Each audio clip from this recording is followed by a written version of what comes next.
Donc, dans ma langue, voyager, c'est à Oslo.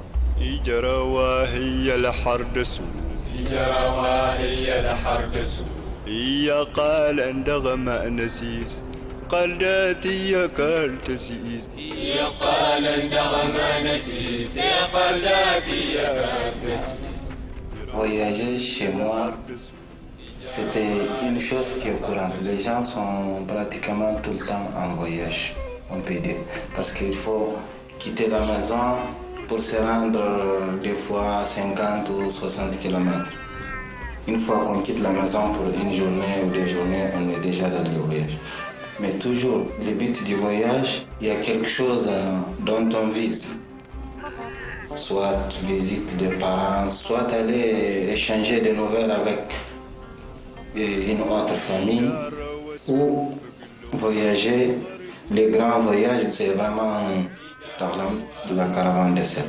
Dans la nuit, il se rappelait encore, le soir, il vient vérifier sur mon chameau, dans mon trou, dans mon nid, parce que c'était tellement petit que dans le chargement, sur la bosse du chameau, il m'a fait comme un nid, avec des cordes qui traversent le vent, et comme ça, même si je glisse, ça bloque. Alors quelquefois, il fouillait pour voir si je ne suis pas tombé là-bas. Quel gran genio del mio amico, lui saprebbe cosa fare, lui saprebbe come aggiustare, con un cacciavite in mano fa miracoli, ti regolerebbe il minimo, alzandolo un po' e non picchieresti in testa, così forte no, e potresti ripartire, certamente non volare ma viaggiare, sì, viaggiare, evitando le buche più dure, senza per questo cadere nelle tue paure, gentilmente, senza fumo, con amore, dolcemente viaggiare, rallentando per poi accelerare. E uno dei piaceri maggiori che io ho avuto nella mia carriera di guida sahariana è quella di aver collaborato e di aver formato dei locali presi a lavorare con me quando avevano 14-15 anni e che oggi sono ritenuti tra le migliori guide sahariane in circolazione. Je me suis donné comme volontaire pour travailler un peu dans le garage, à regarder un peu, connaître les clés.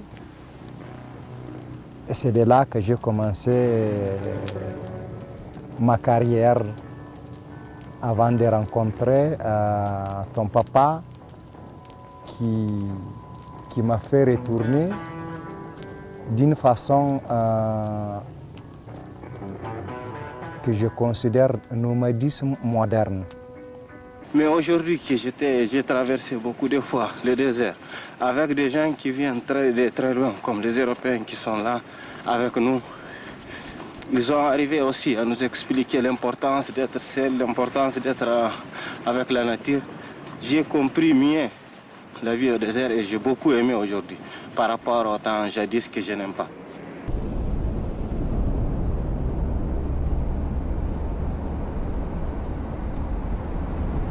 Quando ho raggiunto Piero in Chad era il 1993 e senza rendermene bene conto mi sono trovato alla mia seconda esperienza Sahara dopo il Niger, là dove tutti i più grandi appassionati di Sahara sognavano ed aspettavano di andare da almeno 30 anni. Et pour moi, le désert était un endroit qu'on ne peut pas vivre. Je n'aime pas le désert parce qu'il n'y a pas l'eau, il y a beaucoup de difficultés. On peut se perdre des caps et perdre sa vie. Tra i vulcani del Tibesti e i labirinti d'arenaria dell'ND abbiamo imparato ad affrontare qualsiasi difficoltà. È stato quindi più facile poi viaggiare in tutte le altre terre del mondo.